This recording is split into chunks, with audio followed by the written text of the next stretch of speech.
Husband discovered his wife cheating, cruel retaliation, Reddit cheating stories, Reddit stories. When I first saw my soon-to-be, who was my former wife, came to me for the first time after our marriage ended. When she realized I was waiting for her at the cafe's entrance, I could feel a slight tremble in her gait.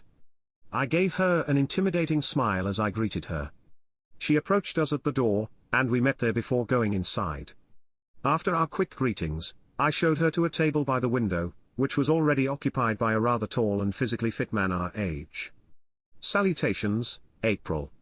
Here's my ex-girlfriend April, and here's my old friend Sean." I moved April's chair so that it faced the window, and the two of them said hello.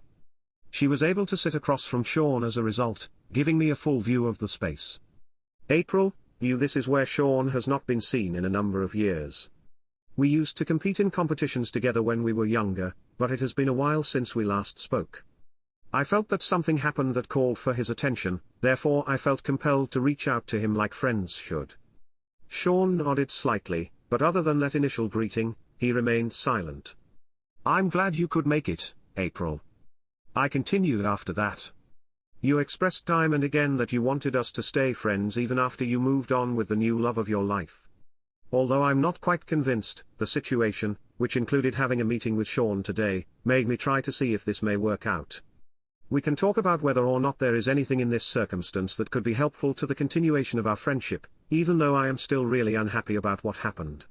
If you could please refrain from talking about it or our past. Carl is here." April tried to say something, but I stopped her by gesturing for her to stop, even though I apologize for how things went down. "April, please stop talking." I objected. "We're not here to make memories, so talking about it won't make me more open to the prospect of becoming friends." I tried to grin, as if it would help to ease the situation. In actuality, Sean probably already has enough worries in his life and would prefer not to engage in that type of discussion. "I did invite him to sit with us until his wife was ready for him to accompany her," April said. "How are you doing, I was wondering." April's scowl soon softened into a smile at the question. She was able to lose most of our mutual friends when she officially broke up with me and moved in with her significant other. "Things are starting to improve, the work is mostly unchanged, and we are beginning to settle into our new quarters." She shook for a moment, as if deciding whether or not to say something. She continued, saying, "My parents and sister will be relieved to hear that you have contacted me and that we are at least conversing, even though they haven't warmed up to me yet. I know my dad is thinking of you. How are you doing, I was wondering. I miss him just like you do. Would you kindly convey my best wishes to them?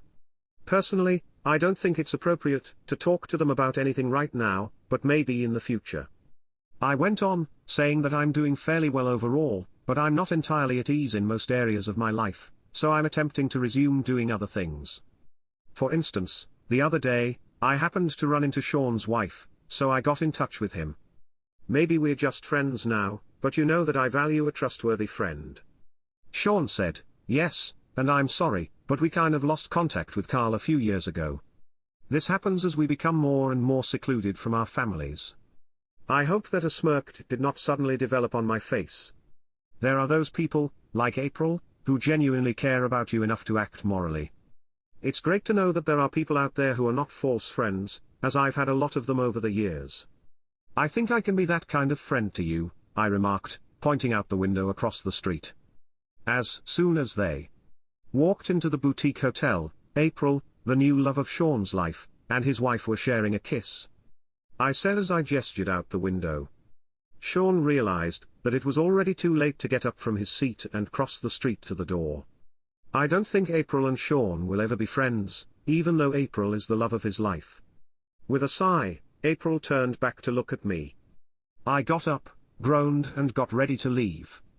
A frown came across my face. Perhaps this is going to be the last thing I ever do for you as a friend. It was not at all enjoyable for me. Joining our channel is the best method to make sure your second chaff doesn't deceive you. Continue listening to this story because the one that follows it is far more amazing than the one that comes before it. The next one is not even worth considering to listen to if you are under the age of 18.